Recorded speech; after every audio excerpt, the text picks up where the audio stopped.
Guys, for today's video, ang lulutuin natin ay lasagna. Kasi guys, nag-request itong anak ko na maglasagna. Pero ito guys, pina-healthy natin ito. So instead na gagamit tayo ng meat, ng beef o ng baboy, tuna yung nilagay ko dito guys, kaya pina-healthy. So bukod sa tomato sauce, tomato paste, naglagay din ako ng kamatis dahil mura nga ngayon. So, ayaw ng mga anak ko na nakikita yung mga yan, kaya i-blender ko siya guys. So, nilagyan ko din siya ng full cream na milk na fresh. So, yun yung pinaka gagawin natin na sauce o sabaw nitong ating lasagna.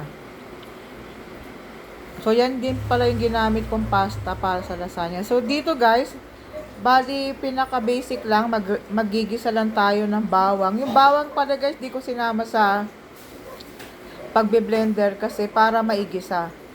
So, dito, importante guys, na pag tayo nagluto ng bawang, naggisa, wag natin tong susunugin. Pagka ginisa natin siya o naamoy na natin, pagkalagay natin sa mantika, konti lang kasi mabilis masunog ang bawang guys.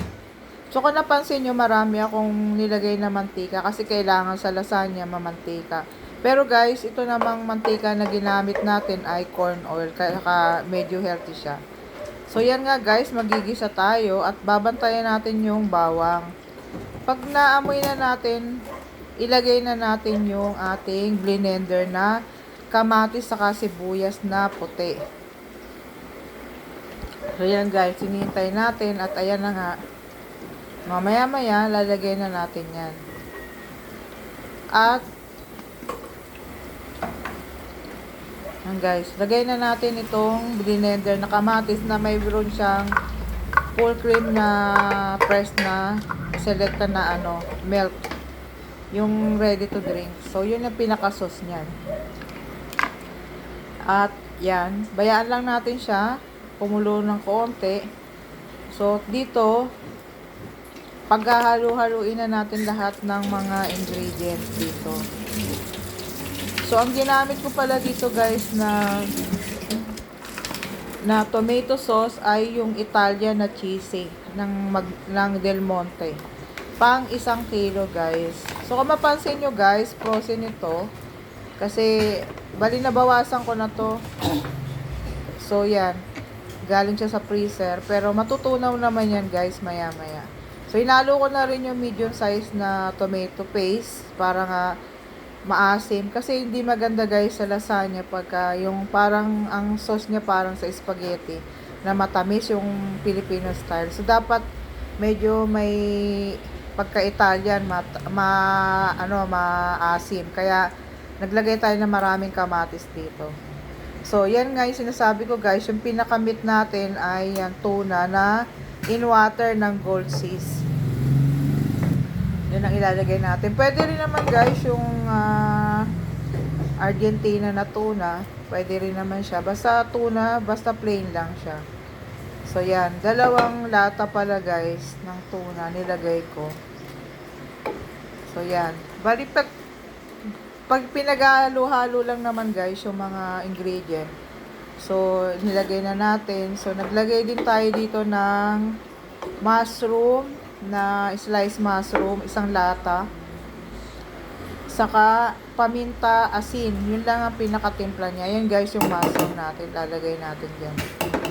Tapos, pag nailagay na natin to, titimplahan natin ng asin at saka ng paminta pa ulit-ulit no guys. Pero yun nga yung pinakapampalasa diyan. Mas maraming paminta guys, mas masarap siya. So mapaminta kasi ako na tao pag nagluluto.